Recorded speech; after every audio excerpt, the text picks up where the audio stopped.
How's it going, everyone? My name is Spencer and welcome to my YouTube channel.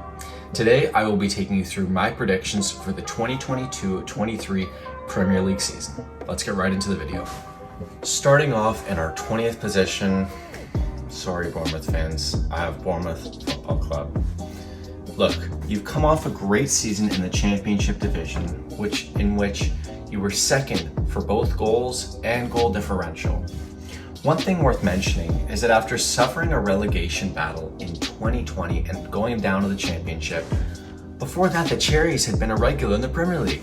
They were up for 5 straight seasons. Within the squad, you do have some great players in Solanke, Billing, and Anthony, and under Scott Parker, who knows, they might give you a good fight.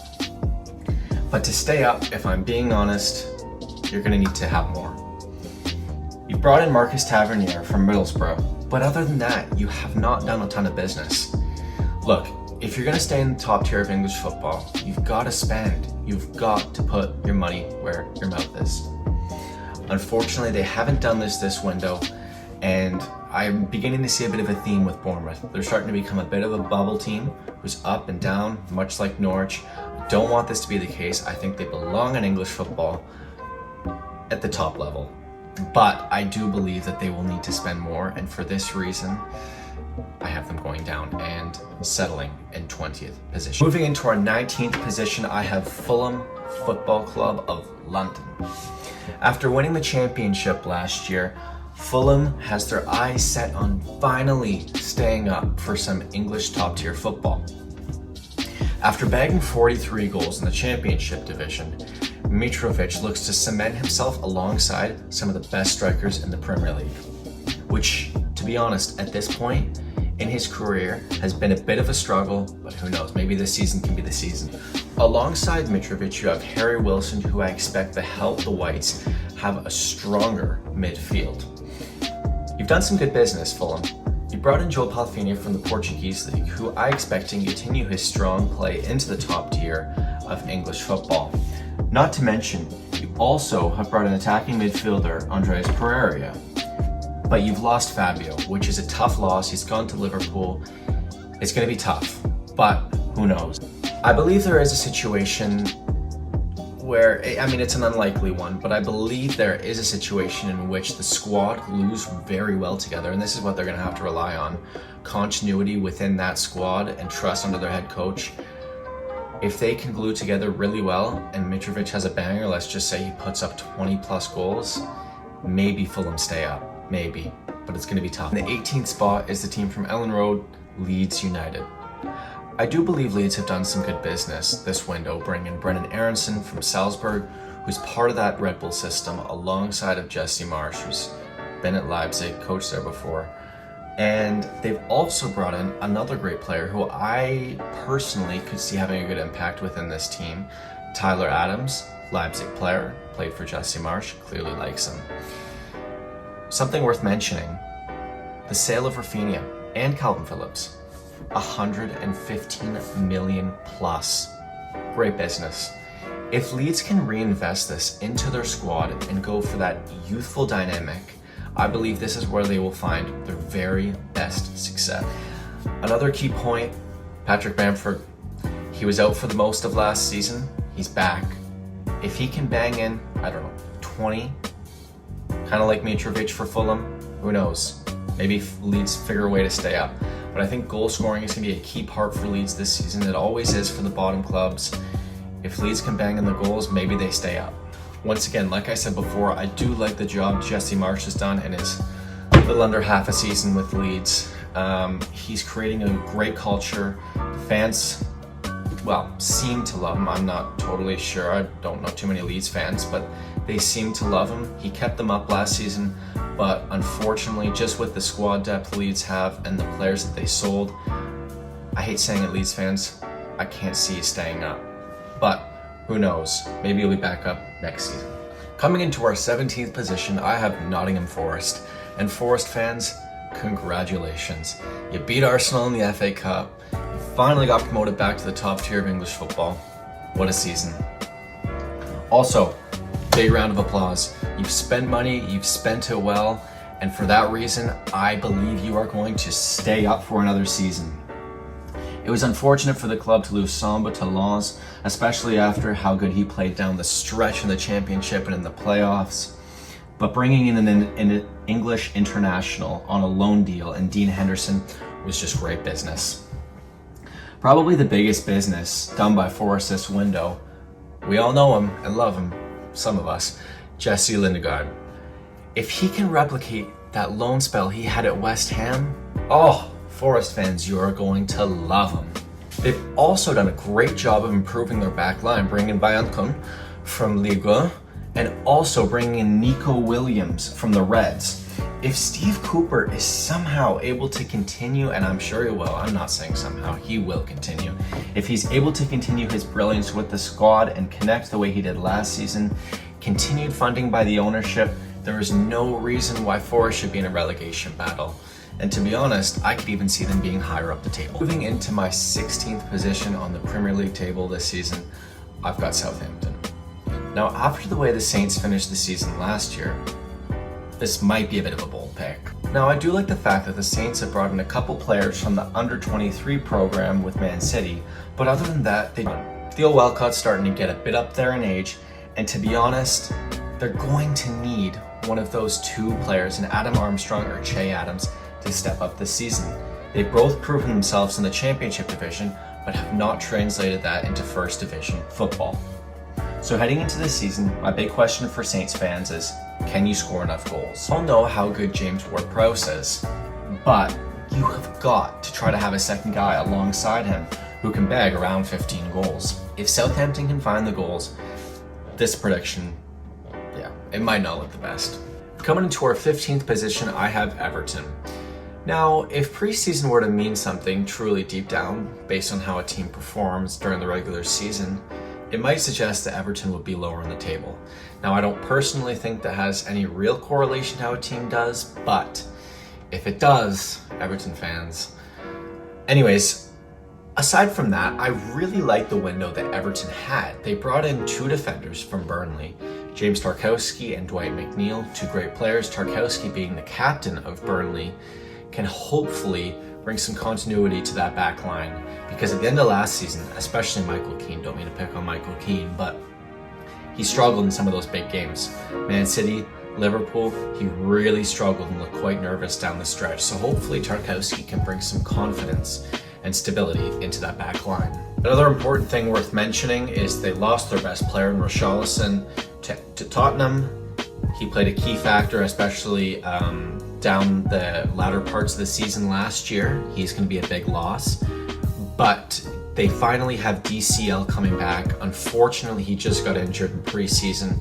He's going to be out until November, but they will at some point have DCL coming back. He's going to add goals. He's going to add opportunities. He's going to be a plug for them. Another big player I see having a breakout season coming into the year is Anthony Gordon. He's shown some very good flashes throughout his time in Everton starting 11.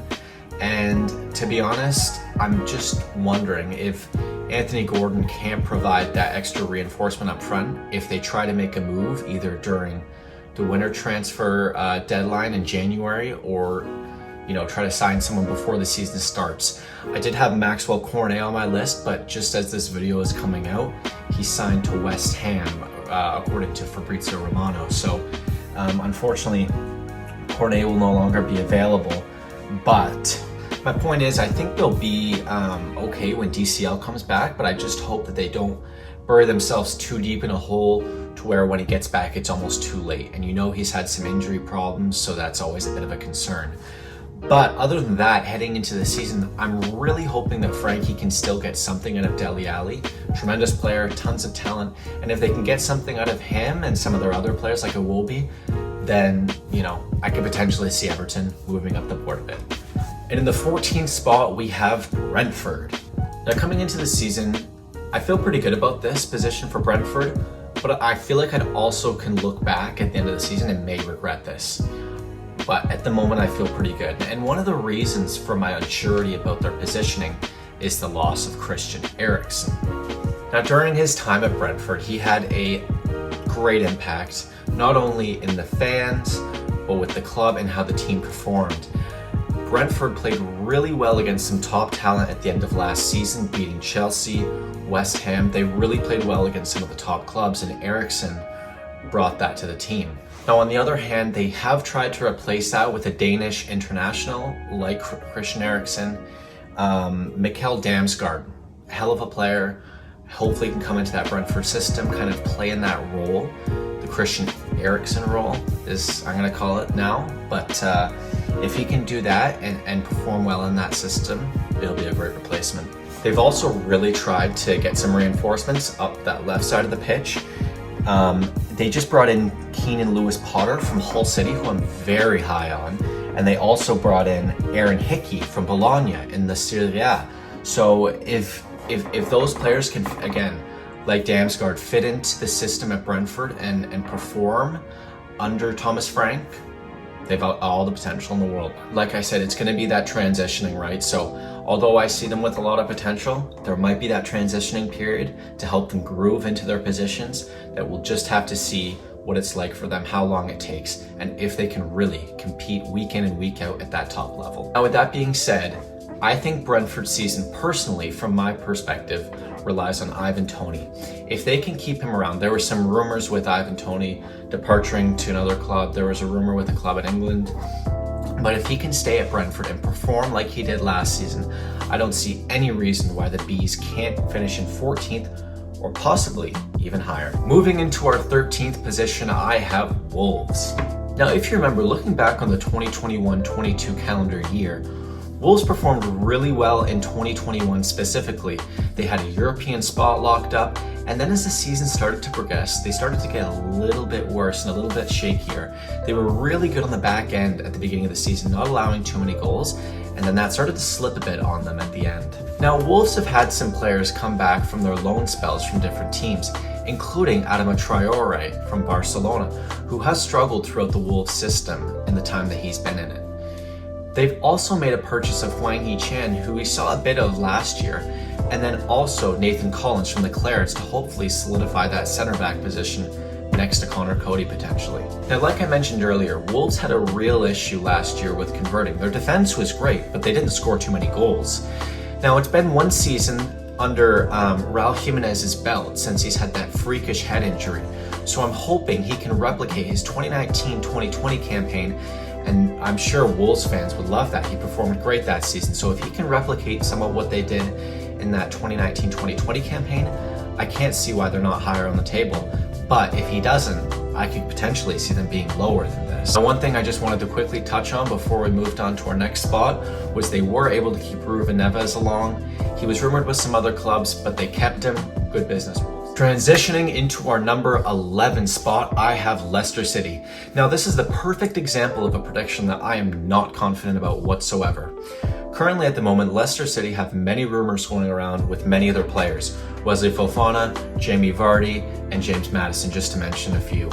Now, depending on whether these players leave or stay with the club, I could see them potentially being a lot higher or a lot lower on the table. Now, with that being said, they will have to sell some of their players because they're in a bit of financial trouble right now. They are currently the only team in Europe who has done no business. They have not made one transfer. The only type of business they've done so far is they sold their captain, Kasper Schmeichel, to Nice on a permanent. He was a key factor for them last season, and especially in that FA Cup run they went on to beat Chelsea in 2021. Now, here's how I see Leicester City's season playing out.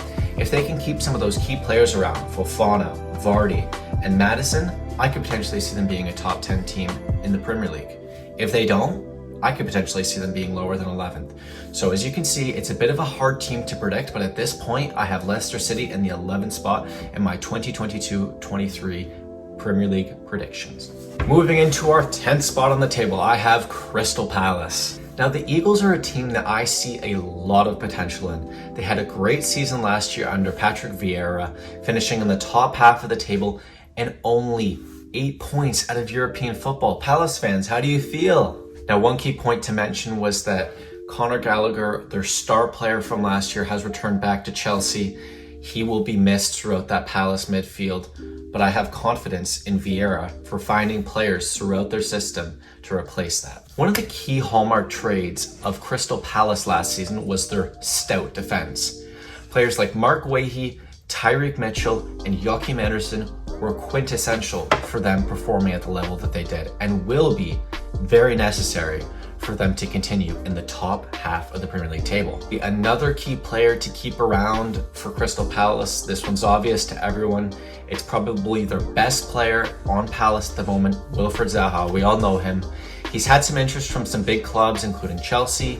If they can keep him around and he can bag like he did last season, there's no telling where Crystal Palace could go. Coming into this season for Palace, I'm really hoping that they can get a boost from some of their more underrated players, such as Eze and Michael Elise. They were great last season when I watched them, and hopefully they can continue to give them that boost that they were last year. Now, another key part of Palace's season moving forward, and this is what they had trouble with last year, they had a lot of draws. Now, if they can turn some of those draws into wins, I don't see any reason why they don't finish within the top half of the table. No issue. Because like I said earlier, 8 points to European football. If they can just convert some of those draws into wins, they would have it. Good luck this season, Palace fans. Coming into our 9th position is the team from Birmingham, Aston Villa. If I'm being completely honest, I don't actually feel super comfortable about putting Villa in 9th, because I could potentially see them being higher than 9th. They've done some great business bringing in the likes of Diego Carlos from Sevilla to run that center back role, and also signing Philippe Coutinho on a permanent deal. Great business. Not to mention, for very reasonable price tags. Just imagine a back four of Matty Cash, Diego Carlos, Tyrone Mings, and freaking Lucas Digna. That sounds like freaking European football to me. At one point heading into this season that I feel Villa maybe need to improve upon, work on, or hope that Danny Ings has a better season is that number 9 role, right? He's had some great seasons for Saints, for in Southampton, but he didn't step up in that first season for Villa. Now, if he's able to step up and bag 15 or more goals, I don't see why Villa don't have European football, because they're sound at the back, they've got a good midfield, and up top, if Ings is bagging, we know Watkins is going to bag, but he needs that help and support from the number 9. So hopefully Danny can step up for the task. Worth mentioning, they will have Philippe Coutinho for the full season this year. Obviously they got him at the end of the winter transfer deadline last season, so I think under Steven Gerrard, having Coutinho for the full season, who knows what we can get out of him. Maybe it'll bring back to his Liverpool days. Another quick point, just on Gerrard, unbelievable job so far as Villa boss. He's made that team a tough one week in and week out. Moving into our 8th position, I have Newcastle Football Club.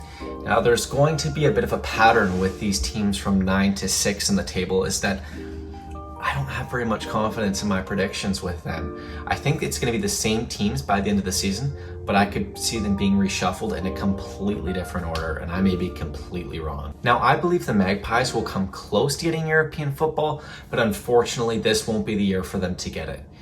But also, you have to remember that Newcastle is a team that can be regarded in a different manner depending on what they do for the rest of the time that they have now and that winter transfer deadline. If they do some big business, who knows? Now, they've done some good business this transfer window. They've brought in Nick Pope from Burnley to, I believe, be the starting keeper. They've also brought in Sven Botman from Lille, from the French league. He could be one of their center backs in rotation. And also, last but not least, they signed Matty Target to a permanent from Aston Villa. And heading into the season, I still think Newcastle will need a winger alongside of Allan Saint-Maximin. I don't believe personally that Chris Wood is good enough if you want to strive for European football. I know they've been rumored with the likes of Anthony Gordon and, if I'm not mistaken, Jack Harrison from Leeds. These are both good options, but I think they'll need a new winger up front with Allen. I don't think Chris Wood will be the guy. Overall, really excited to see how the Magpies do this season and what business they do for the rest of the time, because I don't know if you guys have been paying attention, but they are rumored with a star midfielder. Coming into our 7th position, I have West Ham United. Now, probably the biggest move of the Hammers offseason, besides signing Scamacca from Sassuolo, which was a great signing, by the way, was keeping Declan Rice around for another season. He is the function to that midfield. He runs that midfield. West Ham came off a kind of up and down 2021-22 season. I mean, you'd see them go out and they beat Man City, they beat Chelsea, then they beat Liverpool, and then they lose to like a lower level kind of mid-table team. Like, it was great on one end, but then on the other end, you're thinking, what the heck, West Ham? But overall, they did really well in Europe. They made it to the semifinals, unfortunately lost to the eventual Europa League champions in Frankfurt, but overall a great job in Europe for West Ham. Moving into the 2022-23 season, I think the biggest part for them will be getting a consistent Michael Antonio. Michail Antonio had a great start to his season last year, but then kind of dropped off consistently near the end and then brought it back a bit at the end. I think he's going to be a key factor, and he's going to need to be able to put the ball in the back of the net when the Hammers need it. I also believe the Hammers will need to improve on the defensive side of the ball, and I'm hoping that a full season of Kurt Zouma, Aaron Cresswell, and Craig Dawson can provide that defensive stability that the Hammers are looking for. Moving into our sixth position on the Premier League table, we have Manchester United. Now, I believe United's season fully depends on how the players respond to Erik ten Hag's leadership.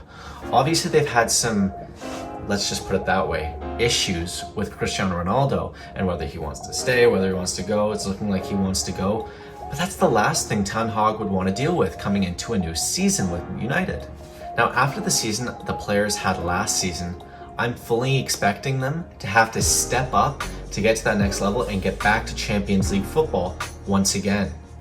They've made some good, maybe good, releases of Nemanja Matic and Juan Mata and Edison Cavani and Paul Pogba. These are all players that were holding them back. They were getting up there in age anyways.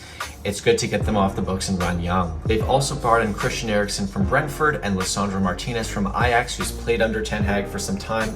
I'm hoping that this will give them the defensive boost that they need. I also believe United will have to get a little bit more out of the big boys up front. Jadon Sancho, Marcus Rashford, I'm talking about you. But I do believe that if everything goes right, if those guys can step up, if United can respond well under Erik ten Hag's system, and potentially we see some breakouts from an Aaron Wan-Bissaka or an Anthony Elanga, I could potentially, and this is in quotations, potentially see United getting back to top four and hopefully getting back to Champions League football. In the fifth position today, we have Arsenal Football Club. Now, Arsenal, I would consider to be the other or the opposite end of the spectrum towards Everton. Everton had a completely awful preseason, while Arsenal had a brilliant preseason. And if it means anything, which I still don't think it does, they might be friggin' pushing for top of the table. But again, I don't think preseason is everything. Jokes aside though, I do believe the Gunners had a great window. They brought in Gabriel Jesus from Man City for just over $57 million and also brought in his teammate, Ukrainian international, Alexander Zinchenko. Looking back to last season, it becomes more and more evident that if Arsenal had not started off so poorly and were bottom of the table at the beginning of the season, if they had not started off so poorly, they would have Champions League football. The big Achilles heel of Arsenal last season was their defense, but I think the bringing in of Zinchenko will help this, and not only help the defense, I think it will help the offense and the through balls and the over the top balls. Like, he's going to add another level to that Arsenal team, Zinchenko. I also expect to see that Arsenal midfield hit a different level this season. They've got great young stars in there in Saka, Smith Rowe, and Odegaard. If they can perform, that midfield will be deadly. With all this said, if Arsenal want to see that top four and get Champions League football once again, I believe two things will need to happen. They will need to be solid on the back end, and Jesus, you got to step up. Coming into our fourth spot is Chelsea Football Club. Now, although Chelsea have started to make a few more signings, I still just don't think it's enough for them to push up the upper echelon of the Man City and Liverpools of the world, eventually where Tuchel wants to be. Now, although they have made a few transfers already and a few signings, there was an article that came out the other day saying that Todd Boehly and the Clear Lake Consortium will be willing to spend up to £300 million during this transfer deadline. Now, if that's the case, we might be talking about a different plot here, but we have to see in which direction they go, because they've already missed out on a few players that they've been jonesing for. As currently constructed, I believe Chelsea have a very, very, very strong defensive end, but start to struggle a bit as you move up the pitch. First of all, their midfield is starting to age a bit with Jorginho, Conte, and Kovacic. And the forwards, oh my gosh, the forwards. They've been looking for a number 9 for years, haven't had anyone who could really bag goals since Diego Costa. I believe they may potentially have that in Armando Broja, wearing that number 9 spot, playing the center forward, but I don't know how much run he will get under Tuchel this season. We'll have to wait and see. Moving into the season, if Chelsea want to compete with those top 2 and 3 teams, I believe they will A, need a center back, B, need a defensive midfielder, and C, need someone up front if they're not willing to play Broja at this point. But like I said earlier, as currently constructed, unfortunately, I do not see Chelsea Football Club reaching the pinnacle of the trophy where everyone throughout the organization wants to be. Coming into our third spot, we have Tottenham Hotspurs of London. Based on the window the Spurs just had and a full season under Antonio Conte, I fully believe that the Spurs have something good coming towards them. Now, I love the business Tottenham have done. They've added Ivan Perisic and Yves Bassouma from Brighton to help bolster that midfield, while also adding Richarlison, Everton's best player. Now, Richarlison can either play up with the big boys or behind the big boys, but either way, great addition. Now, under Antonio Conte, Tottenham have done a wonderful job competing against the top teams. We saw this in games last year, like the Liverpool game or the Man City game. But again, like West Ham, they've struggled against the mid-table, bottom-table teams. So here's the thing. If Tottenham can perform against those teams and consistently show up against the big ones like they did last season, there's no telling where the Spurs can go, and no doubt in my mind that they'll at the very least, get top 4. Something worth mentioning is that Tottenham's season will look a little bit different than it did last year. Last year, all they had to really focus on was the Premier League. They've got Champions League football this season, so it's going to be a bit of a different aspect for Tottenham. So heading into this season, they've got those 2 competitions to worry about, but this is where Richarlison comes into play.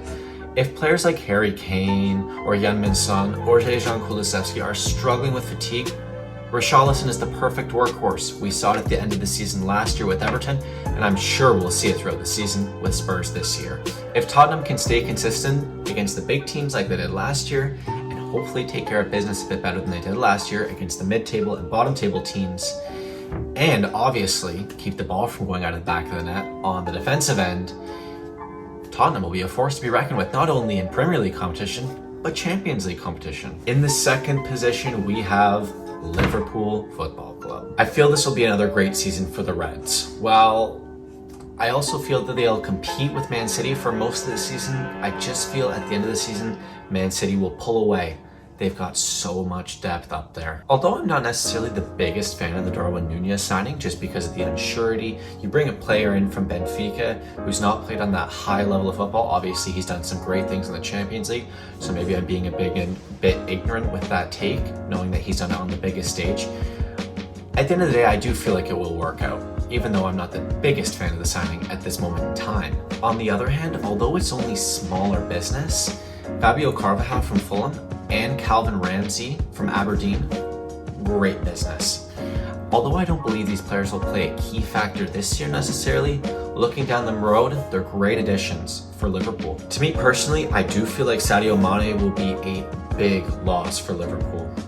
Although they have a ton of depth, much like Man City, I just feel that Man City's is just a little bit better than what Liverpool currently has constructed. Quick mention, Liverpool are starting to get up there in age, and although they can compete in just about any competition there is in European football, again, they are starting to get a bit up there in age, and this is a bit of concern moving forward. Now, they started to address this issue with some of the signings they've made, obviously the ones I mentioned earlier, but I also feel like players like Curtis Jones and Harvey Elliott will need to step up in a big way, and if it's not this season, the season's coming into. And at the end of the day, although I have them finishing second, I could easily see a world where they finish above Man City for that number 1 spot in the Premier League title. And to be honest, it would be nice to see Liverpool get one more with the roster as currently constructed. And of course, coming into our first position is Manchester City. I mean, what can I say? 5 titles, 6 years, 3 in a row. Yeah, they've been dominant. Although they've lost some key players throughout the window, such as Jesus, Sterling, and Zinchenko, yeah, they've replaced the team with Holland, Alvarez, Phillips to play that Fernandinho role. I mean, can they get any better? All jokes aside though, the one concern I have with Man City sometimes is them playing in the bigger games. And it's almost like, I don't want to say a fear, but it just puts something into Man City that we don't necessarily see very often come out. And it's especially in these knockout competitions. But at the end of the day, that's not the Premier League, so we're not worried about that. Which brings me into my next point, and the only way that I really see Man City losing this Premier League title this year is with the potential that they bring so much attention to the Champions League that the Premier League title starts to go by the wayside. But with the depth they have, I don't really see this happening. And barring injury, that is why I have Manchester City winning the 2022-23 Premier League title.